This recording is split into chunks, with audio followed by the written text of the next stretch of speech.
Hey there family, welcome to the Brain and Body Show, a channel dedicated to merging the worlds of mental health, fitness and wellness. And today I'm going to be talking about projective identification, how it can affect your mental health and overall sense of self-worth.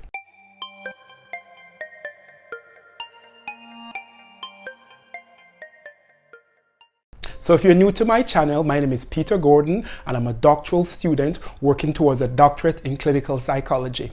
I also happen to be a licensed mental health therapist and a life and health coach. And I make videos on mental health, nutrition, fitness, philosophy, and everything I hope can help you to lead your most profound life. And while you're here, please don't forget to click the subscribe button as well as the notification bell so that you're notified each time I post a brand new video. Also feel free to share this video, like it, and comment on it. Now let's get into the heart of today's topic. So in today's video, I'm going to be talking about projective identification, a phrase I'm sure you've probably never heard of.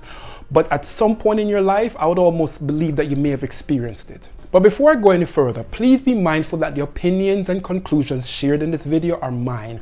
They're based on my lived experiences, observing friends and family, working with clients in therapy, and utilizing the most up-to-date research available. So be sure to take what I say with a grain of salt and come to your own conclusions, because ultimately, you are the expert in your life. Furthermore, this video should not be used in place of seeking professional therapy if there is a need.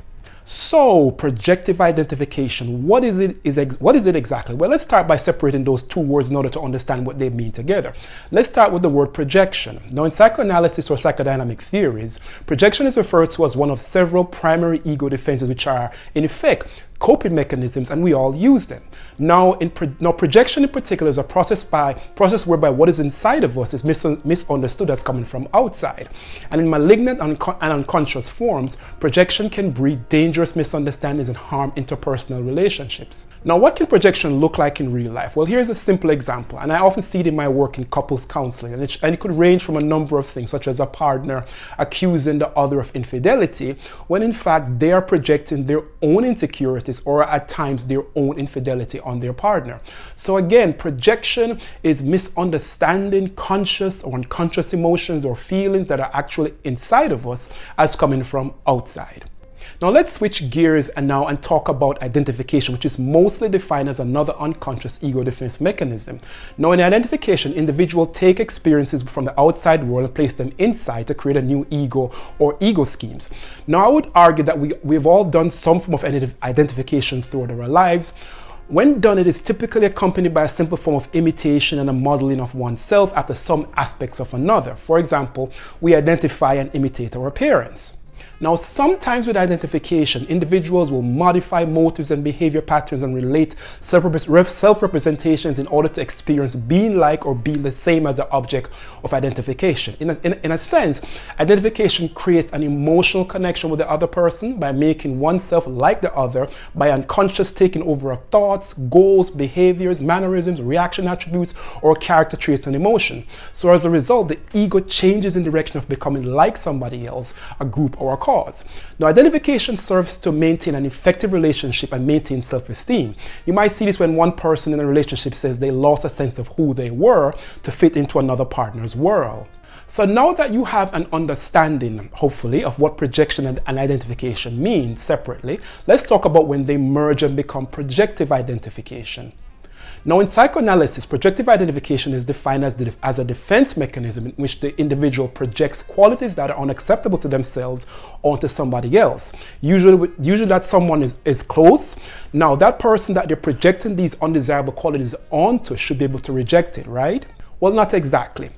What happens is that they actually begin to unconsciously or consciously internalize these projections that they believe what the person is saying about them is true and begin to behave in that manner. Think of it like a self-fulfilling prophecy. Now, projective identification can happen in many scenarios, but some of the common places I see it is in family and romantic relationships. For example, a wife might be frustrated with herself for sticking with an irresponsible husband and say to her child, "You are just like your father. You are always up to no good." Now, the problem is with her, but the child begins to identify with that projection and starts to act out further, emphasizing to the mother that she was right all along when the issue was in fact with her. Another example I've personally witnessed in working with clients is a partner who, because of their unresolved insecurities, consistently accuses the other of infidelity, even though they've never cheated. That partner eventually becomes so frustrated that they eventually act out by cheating, further confirming the projective identifier suspicions, which originated from an insecurity in the first place. So it is really important to be mindful of projective identification, especially if you're constantly exposed to it. You see, some of us have Velcro personalities. That means whatever someone says about our character, whether it's true or not, tends to stick to our psyches, and we unconsciously begin to, unconsciously or consciously rather, begin to buy into it, despite the fact that it's the person projecting their own issues onto you. At the end of the day, what I'm saying to you is in the most basic ways to protect your energy. There are a lot of individuals walking around with unresolved issues which they often dump onto others as a defense mechanism, as opposed to working on themselves. And the only way to protect ourselves from those types of energy is to work on developing a higher level of self-awareness. In essence, if you have a clear understanding of who you are, it allows you to differentiate what is real about yourself versus what someone else is trying to unload on you. In more extreme cases, I would certainly recommend therapy. When I work with clients that have struggled with shaking off the projective identification of others, I tend to take a psychodynamic and a cognitive behavioral approach. With the psychodynamic approach, I use it to explore the unconscious, right? Going all the way back to childhood. Essentially, I'm aiming to help them uncover that part of themselves that make their personality Velcro-like. Now I'll use cognitive approach in tandem to help them restructure maladaptive thought processes so that they're better able to put the opinions of others in their proper perspective. In essence, helping them to restructure their personality so that it's less Velcro. So I hope you found this information useful and insightful, and I hope you continue to protect your energy, because again, your energy is a big part of who you are, and it's also a big part of your self-esteem, right? So as always, family, in the meantime, till next time, stay well. But hey, before you go, don't forget to click the subscribe button, which is my face right there. Also, feel free to check out some of my other videos by clicking any of these two boxes. Stay well, family.